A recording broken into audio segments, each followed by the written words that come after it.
नमस्कार देवी और सज्जनों, मेरा नाम है मुकुल देव रक्षपति। आप देख रहे हैं हिमाचल की बात। थोड़ा लेट है, थोड़ा क्या 1 घंटा लेट है आज आप लोगों के बीच में, लेकिन फिर भी हिमाचल की बात का ये एपिसोड बहुत ज्यादा जरूरी है क्योंकि कल मंत्रिमंडल की बैठक हुई और मंत्रिमंडल की बैठक में क्या निर्णय लिए गए, हालांकि उसके बारे में आप लोगों को जो सूत्रों के हवाले से हमारे बीच में खबरें आई थी वो हमने सब आपको बताई है। मनोज ठाकुर जी आप लोगों के बीच में कल शाम रात 9 बजे के आसपास यहाँ पर आए थे। उन्होंने आपको काफी चीजें बताने की कोशिश की, लेकिन उसी के साथ अब हमारे बीच में यहाँ पर जो उसकी औपचारिक एक नोटिफिकेशन है, एक अधिसूचना है, उसकी कॉपी भी हमारे बीच में है। तो उन्हीं जो कल शाम को मंत्रिमंडल की बैठक हुई थी, उसी मंत्रिमंडल की बैठक से क्या क्या निष्कर्ष निकल के आए हैं, क्या क्या बातचीत हुई है, वो सभी यहां पर आप लोगों को बताने का हमारा प्रयास रहेगा, दिखाने का प्रयास रहेगा। और आपके मन में जितने भी प्रश्न हैं, जितने भी यहां पर चीजें चल रही हैं, जितना भी आपके मन में जितना भी ये प्रश्नों का, सवालों का उबार है, वो सारा जो गुबार है उसको यहां पर खोलने की हमारी तैयारी रहेगी। इसलिए आप सभी लोग जो यहां पर जुड़े हैं, स्ट्रीम जितना ज्यादा हो सके शेयर करें। लाइक का बटन जो आपको दिखता है, लाइक के बटन को लगातार दबाते रहें, शेयर करते रहें और उसी के साथ साथ अपने कमेंट्स के माध्यम से जो भी आपके प्रश्न रहते हैं वो जरूर पूछें। तो हिमाचल की बात में ये एपिसोड बहुत महत्वपूर्ण है। क्या क्या हुआ है, क्या क्या नहीं हुआ है, वो आप लोगों को बताने का प्रयास रहेगा। और जैसे कि हम लोग आप लोगों को लगातार कहते ही हैं, स्ट्रीम जरूर शेयर कीजिए ताकि लोगों को जानकारी रहे कब से क्या होने वाला है, वो आप लोगों को यहां पर बताने का प्रयास रहेगा। तो इसलिए स्ट्रीम जरूर शेयर कीजिए। विमी जी गुड मॉर्निंग है आप सभी लोगों को। धीरे धीरे जैसे जैसे लोग जुड़ते हैं उसके बाद यहां पर जानकारी देने का प्रयास करते हैं। अभी 100 के आसपास लोग जुड़े हैं, थोड़े जैसे ज्यादा हो जाते हैं उसके बाद यहां पर शुरुआत करते हैं। हालांकि आपने अखबारों की सुर्खियां पढ़ी ही होंगी, अखबारों में जो जो कहा गया है वो सब पढ़ा ही होगा, लेकिन फिर भी जो अधिसूचना है वो आप लोगों तक शायद अभी तक ना पहुंची हो, तो वो सब आपको बताएंगे। जैसे शोभित जी का एक प्रश्न है कि क्या लॉकडाउन लग रहा है, तो आप लोगों को बताएंगे कि भाई लॉकडाउन के बारे में क्या यहां पर बातचीत हुई है, क्या नहीं हुई है। स्ट्रीम जरूर शेयर कीजिए, सारी जानकारी देंगे और जितना ज्यादा हो सके 4-5 हिमाचल के जो ग्रुप्स हैं उसमें ये शेयर कीजिए ताकि लोगों को जानकारी मिलती रहे, क्योंकि एक ही बारी में बताने का मजा आएगा। गुड मॉर्निंग तनु जी, भंडारी जी, मोहन जी, रमजान जी, ये सब आपके जो प्रश्न है बाहर से आएंगे। अपने घर उन्हें आरटीपीसीआर की रिपोर्ट जरूरी है, हिमाचल आने के लिए क्या जरूरी है, वीरेंद्र डोगरा जी कल क्या हुआ भाई जी, सब कुछ बताएंगे जी आप लोगों को। गुड मॉर्निंग है हुनर जी, राकेश जी। स्ट्रीम शेयर करते रहिए। 166 पे पहुंचे हैं, मैं चाहता हूं कम से कम 300-400 लोग हों तो बताने का मजा भी आता है। और स्ट्रीम आप शेयर करेंगे तो सभी लोगों तक जानकारी मिल जाएगी। हम अधिसूचना आप लोगों को पढ़ के यहाँ पे बताएंगे, अधिसूचना में क्या क्या लिखा था वो सब आपको यहाँ पर बताने का प्रयास रहेगा। अविनाश जी, सरपंच जी, इसके बाद बीरू ठाकुर जी, जितने भी लोग हैं जी। अभी मुझे लगता है कि लोगों को ज्यादा इंटरेस्ट नहीं है शायद जानने में। अगर ज्यादा इंटरेस्ट नहीं है जानने में तो फिर हम ऐसे ही बता देते हैं, लेकिन उसके बाद में आप लोग लगातार पूछते रहेंगे जी क्या हुआ क्या नहीं हुआ, तो आपको बता दें। यहाँ पे जो प्रश्न है जैसे रमजान खान का, हिमाचल से बाहर रहने वाले हिमाचली लोगों को भी आरटीपीसीआर रिपोर्ट लाना जरूरी है हिमाचल के लिए, सब कुछ बताएंगे जी। स्ट्रीम शेयर करते रहिए, इसलिए कह रहे हैं। अभी तक हमारे बीच में एक शेयर 41 लाइक हुए हैं, कम से कम हमारे बीच में 500 लाइक और उसके साथ शेयर जो है कम से कम 50 तो हो जाने चाहिए ताकि लोगों तक जानकारी पहुंच सके। आप लोगों के प्रश्न लेते रहेंगे। सुरेश जी, बिल्लू जी, आशीष जी, सरपंच जी, शादी में बुक करवा सकते हैं सर। वर्षा पुंडीर जी गुड मॉर्निंग, राजेश जी, राम राम जी। चलिए, मुझे लगता है कि ज्यादा लोग जो इंटरेस्टेड हैं वो ही उन लोगों के प्रश्नों को यहाँ पर लेते हैं, बाकी सब लोगों के प्रश्नों को छोड़ देंगे। आप लोग स्ट्रीम शेयर करेंगे, लोग जुड़ेंगे। आप लोग लाइक्स तो चलिए करते ही रहे, वो तो बहुत ज्यादा जरूरी रहता है, लाइक्स के साथ ही आगे आगे को बढ़ती है। लगता है कि ज्यादा लोग इंटरेस्टेड जितने हैं उनको जो बताना ज्यादा जरूरी है, तो यहां पर आपको बता देते हैं। हिमाचल प्रदेश में जो नोटिफिकेशन हमारे बीच में आई है उसके बारे में आप लोगों को यहां पर बताते हैं। उसके बाद आपके प्रश्नों पर आएंगे, प्रश्नों का एक एक करके जवाब देंगे। स्ट्रीम शेयर करते रहें, फिर से कहेंगे। लाइक का बटन लगातार दबाते रहें, फिर से कहेंगे। कमेंट्स आपके लगातार आते रहें, फिर से कहेंगे। तो गुड मॉर्निंग है। चलिए जी शुरू करते हैं। सबसे पहले तो हम इस नोटिफिकेशन की ही बात करते हैं कि नोटिफिकेशन क्या है हमारे बीच में, और उसी के बाद यहाँ पर बाकी सब बातें होंगी। अभी जो हालांकि 200 ही लोग जुड़े हैं, ये खबर महत्वपूर्ण है इसलिए आप लोगों को बार बार शेयर करने के लिए कह रहे हैं। और दूसरा ये भी है कि खबर के साथ साथ आप लोगों को जानकारी यहां पर पूरी होनी चाहिए। तो अधिसूचना जो नोटिफिकेशन हमारे बीच में आई है उसके बारे में सुन लीजिए। वहां पर इन्होंने ये पहले ही कह दिया है कि भाई देखिए, केस बढ़ रहे हैं हमारे बीच में, कोविड के मामले लगातार बढ़ते जा रहे हैं। तो कोविड के मामले जो लगातार बढ़ते जा रहे हैं उनको देखकर हमें बंदिशें लगानी पड़ेंगी। कुछ और बंदिशें फिर से सुन लीजिए।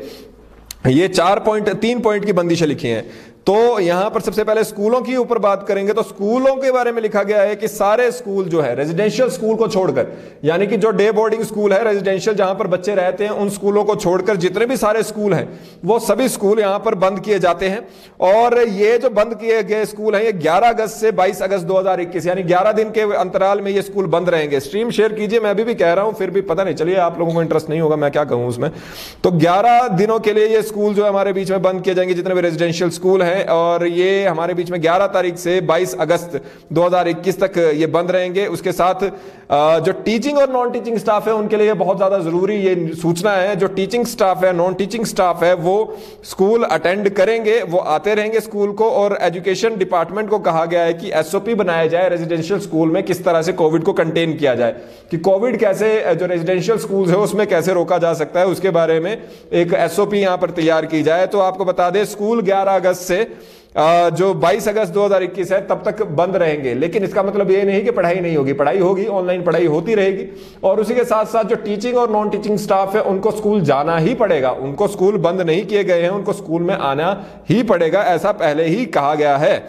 इसके साथ साथ अगर आप हिमाचल प्रदेश से बाहर से आ रहे हैं तो all person intending to visit the state shall carry their कोविड-19 वैक्सीन सर्टिफिकेट, यानी कि अगर आप हिमाचल से बाहर आ रहे हैं तो आपके पास में आपका प्रमाण पत्र होना चाहिए कि आपको कोविड की दोनों डोज लग चुकी हैं, कोविड के वैक्सीनेशन का प्रमाण पत्र आपके पास होना चाहिए, ये एक शर्त है। या एक नेगेटिव आरटीपीसीआर के टेस्ट रिपोर्ट होनी चाहिए जो 72 घंटे पुरानी, ज्यादा 72 घंटे पुरानी हो। यानी कि आपको अगर आपके पास कोविड की दोनों डोज की वैक्सीनेशन नहीं हुई है तो आपके पास आरटीपीसीआर की 72 घंटे पुरानी रिपोर्ट से ज्यादा पुरानी रिपोर्ट नहीं होनी चाहिए, नेगेटिव रिपोर्ट वो चाहिए। और इसके साथ साथ अगर वो भी नहीं है तो रैट की आपको नेगेटिव रिपोर्ट चल पड़ेगी, जो रैपिड एंटीजन टेस्ट है उसकी नेगेटिव रिपोर्ट चल पड़ेगी जो 24 घंटे से ज्यादा पुरानी नहीं हो। मतलब कि आपने आज आना है तो जो पिछले कल इसी समय के आसपास से आपने रैट का टेस्ट जो है वो करवाया होना चाहिए। तो आप लोगों को बता दें यार, रैट की नेगेटिव रिपोर्ट 24 घंटे से ज्यादा पुरानी नहीं चाहिए, या आरटीपीसीआर की रिपोर्ट जो 72 घंटे से पुरानी नहीं चाहिए, या आप लोगों के भी पास यहां पर कोविड के जो डोज है उसकी डबल वैक्सीनेशन की रिपोर्ट होनी चाहिए। एक डोज नहीं, 2 डोज की वैक्सीनेशन की रिपोर्ट चाहिए, तभी यहां पर बात बनेगी, ऐसे यहां पर बात नहीं बनेगी। फिर से अब सुना देते हैं क्या क्या बोला है आपको। या कोविड की रिपोर्ट चाहिए, कोविड नेगेटिव रिपोर्ट चाहिए, या आपके जो कोविड की नेगेटिव है आरटीपीसीआर की 72 घंटे पुरानी रिपोर्ट। रैट की यदि बात करें तो रैट की हमारे बीच में 24 घंटे पुरानी रिपोर्ट, या कोविड के दोनों डोज की वैक्सीनेशन अगर आपकी हुई है तो हमारे लिए ये, तब आप हिमाचल के अंदर आ सकते हैं, आपको कोई यहां पर समस्या नहीं आएगी। इसके साथ आपको बता दें कि इंटर स्टेट, इंटर डिस्ट्रिक्ट और इंट्रा डिस्ट्रिक्ट मूवमेंट के लिए पब्लिक ट्रांसपोर्ट में यहां पर 50% ऑक्यूपेंसी कर दी है, यानी कि अब जो है फिर से 50% लोग ही बसों में बैठ पाएंगे, उससे ज्यादा लोग नहीं बैठ पाएंगे। और उसी के साथ साथ जो सीटिंग कैपेसिटी है उसके साथ ही यहां पर ट्रांसपोर्ट डिपार्टमेंट को कहा गया कि मैकेनिज्म यहां पर बनाए कि आरटीपीसीआर, रैट और वैक्सीन सर्टिफिकेट कैसे आप चेक करेंगे जो यहां पर बाहर से लोग आ रहे हैं उनका। फिर से सुन लीजिए, अब ये जो रैट वाला टेस्ट है, आरटीपीसीआर है या कहीं पे भी है, ये जितने भी चीज है कि कोविड का डबल डोज का सर्टिफिकेट, रैट का टेस्ट या फिर आपका आरटीपीसीआर की रिपोर्ट, ये जितनी भी चीजें हैं, तीनों चीजें ये चेक होंगी बॉर्डर पर। लेकिन ये आज से लागू नहीं हो रहा, ये कल से लागू हो रहा है, यानी 13 अगस्त 2021 से ये लागू होने वाला है। फिर से कहेंगे, महत्वपूर्ण जानकारी स्ट्रीम शेयर कर लें, बस इतना ही कहेंगे, बाकी आपकी अपनी मर्जी है। प्रश्नों पर आपके आते हैं, उसके साथ साथ बाकी के 4500 करना मूलक आश्रितों की नौकरी के बारे में बोले जी। अभी उस पर उन्होंने बात नहीं की है, हालांकि ये कहा है कि उनको मिलेगी। हिमाचल में नहीं मिल रहे सर्टिफिकेट, ऐसा कुछ नहीं है प्रतीक जी, किस चीज के सर्टिफिकेट नहीं मिल रहे। अगर आप एक बारी को यहां पर कोविड की वैक्सीनेशन लगा लेते हैं, आपको एक एसएमएस आता है, आप उससे उतार सकते हैं। उसको छोड़कर मैंने आपको एक और चीज बताई थी कि आप व्हाट्सएप के जरिए भी सर्टिफिकेट ले सकते हैं, उसके बारे में भी आपको एक आज स्ट्रीम में अपडेट कर देंगे। जो हिमाचल का नहीं है तो मैं समझा नहीं जी, यार बस में कौन चेक कर रहा, अभी नहीं कर रहे, कल से करेंगे। यही वहां पे बताया गया है कि ट्रांसपोर्ट डिपार्टमेंट से कहा गया है कि आप बस के अंदर यहां पे चेक करें कि किस तरह से करना है, वो आप लोग डिसाइड करें। उन्होंने यहां पर लिखा है स्पेशल कि for inter state public transport buses transport department shall frame mechanism for checking RTPCR, RAT और वैक्सीन सर्टिफिकेट। तो ये भी है। और जो डेट्स मेंशन है, फिर से आपको बता दें, 13 तारीख मेंशन की गई है कि 13 तारीख के बाद ये सब होना है, 13 तारीख से आप लोगों के बीच में ये सब होगा। तो एक बहुत महत्वपूर्ण जानकारी है और इसलिए आप लोगों को ये कह रहे हैं कि स्ट्रीम को जितना ज्यादा हो सके शेयर करें, ज्यादातर लोगों तक जानकारी जानकारी जब तक पहुंचती है तब तक वो पुरानी हो जाती है। बंटी जी कह रहे हैं गुड न्यूज। गौरव जी कह रहे हैं लॉकडाउन लग सकता है सर या नहीं? अगर केसेस बढ़ते रहे तो लॉकडाउन भी लग सकता है, कोई बड़ी बात नहीं है सर। अभिषेक जी भी यही पूछ रहे हैं। और इसके बाद एसएमएस ही दिखा सकते हैं या प्रिंट लेकर ही जाना है? एसएमएस दिखा के भी हो जाएगा काम जी, आपके पास उसका वो पीडीएफ आता है, वो आपके पास हो जाएगा। प्रिंट लेके जाते हैं तो बहुत बढ़िया, अगर वहां पे परेशानी होती है। मतलब 2 डोज वैक्सीनेशन लगी है तो हिमाचल में एंटर कर सकते हैं। बिल्कुल, अगर आपको 2 डोज वैक्सीनेशन लगी है तो हिमाचल में एंटर करने पे यहाँ पर समस्या नहीं आएगी। ओके, चलिए और कोई प्रश्न है तो देख लेते हैं। आप लोगों के प्रश्न लगातार आते रहे। इसका छोड़ के आपको यह भी बता दें कि हिमाचल प्रदेश में जो बेटी अनमोल योजना के तहत गरीब लड़कियों को धनराशि 12,000 से बढ़कर 21,000 रुपए की गई है। इस योजना का लाभ बीपीएल परिवारों के 2 लड़कियों को दिया जाता है और सरकार प्रति लड़की खाते में 21,000 रुपए अब जमा करवाएगी। पहले 12,000 रुपए जमा करवाती थी। इस राशि को 18 साल की उम्र के बाद छात्रवृत्ति के तौर पर सालाना दिया जाता है। चलिए जी, इसके साथ साथ आपको यह भी बता दें कि टैट की मान्यता जो है, जो टीचर एलिजिबिलिटी टेस्ट है, शिक्षक पात्रता परीक्षा, उसमें उत्तीर्ण करने के बाद आप लोगों को प्रमाण पत्र जो है वो ताउम्र कर दिया जाएगा, यानी वो ताउम्र रहेगा। तो टैट की परीक्षाएं अब ताउम्र रहेंगी। तो हिमाचल में 22 तक अब स्कूल बंद है। बाहरी राज्यों से आने वालों के लिए कोरोना रिपोर्ट अब अनिवार्य है और उसी के साथ साथ 13 अगस्त से आधी सवारियों के साथ बसें दौड़ेंगी। आईटीआर कोचिंग सेंटर खुले रहेंगे, आईटीआई और कोचिंग सेंटर, ये यहां पर निर्णय लिए गए हैं। और आप सभी लोग जो जुड़े हैं, आप सभी लोगों से यही अनुरोध है कि आप प्रश्न पूछ लीजिए। हेमंत, अगर सिंगल डोज लगी है उसको भी अलाउ नहीं कर सकते हैं? नहीं जी, डबल डोज लिखा है। जो हिमाचल का रहने वाला आगे रसलू राम जी, आपने प्रश्न याद रखा है सर, सिंगल डोज वाले नहीं, डबल डोज वहां पे लिखा गया है, स्पेशल लिखा गया है। कब से होगा रिपोर्ट की चेकिंग? 13 और 12 से। 13 से जी, कल से, यानी कि आज हमारे बीच में 12 तारीख है अगर मैं गलत नहीं हूं जी, आज 11 है। तो हाँ जी, 13 से ये लिखा गया है। तो 2 दिन का हमारे बीच में समय दिया गया है कि किस तरह से इसको हमारे बीच में जारी करना है। थैंक यू वीरेंद्र जी आपका भी जुड़ने के लिए। स्ट्रीम जरूर शेयर करें, ये तो जरूर कहेंगे, और लाइक्स कमेंट्स आपके लगातार चलते रहे तो बहुत ही बढ़िया बात है।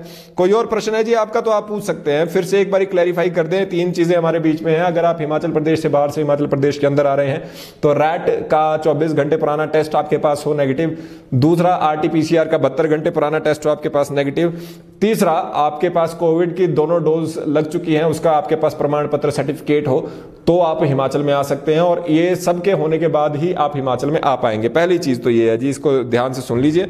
और उसके साथ साथ ही जब ये बात हमने आप लोगों को कह दी, उसके बाद अब जो बाकी की चीजें हैं, स्कूल हमारे बीच में जो है वो बंद है, लेकिन जो हमारे वहाँ पे टीचर हैं और नॉन टीचिंग स्टाफ है उनको आने के लिए यहाँ पर कहा गया है, उन्हें आना पड़ेगा, वो आते रहेंगे।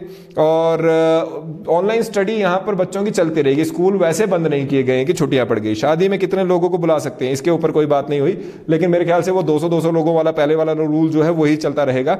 विदाउट टीचर, ये आपको बता दिया सूरज जी, वो पढ़ाएंगे वहां पे ऑनलाइन। जो लोग हिमाचल से बाहर जाएंगे और फॉर एग्जांपल 24 घंटे में वापस आते हैं, उसके लिए टेस्ट क्या है, वैक्सीन चाहिए? नहीं जी विश्व गोस्वामी जी, होता क्या है, जब ये रूल आता है तो उसके साथ उसके ये एसओपीज में ये बताया जाता है कि जिसने आना जाना है उसके लिए क्या है, जिसने 72 घंटे के बीच में आना जाना है। तो जैसा पहले था वैसा ही होगा, लेकिन देखना पड़ेगा इस बारी। अभी तक जब तक नोटिफिकेशन नहीं आई है, कुछ भी कहना सही नहीं रहेगा। हिमाचल वालों के लिए भी ये क्या, बिल्कुल हिमाचल वालों के लिए भी जो बाहर से आ रहे हैं, अगर मान लीजिए कि बेंगलोर में वो 6 महीने से रह रहा है तो वो हिमाचल का होने के बावजूद बाहरी राज्य से ही आ रहा है। ज़्यादा लोग जुड़े नहीं है, मुझे नहीं लगता इसमें ज़्यादा लोगों को इंटरेस्ट है, लेकिन कोई प्रश्न रहता है तो जिसका भी प्रश्न है वो देना हम जाना चाहते हैं। लेकिन फिर भी आप सभी लोग जो यहाँ पे जुड़े, आप सभी लोगों का बहुत बहुत धन्यवाद। स्ट्रीम जरूर शेयर करें, ये जरूर कहेंगे, और देखते रहे लाइव टाइम्स टीवी। मेरे साथ senior video journalist Ajay Bhatia ji, मेरा नाम है मुकुल देव रक्षपति। जय हिंद।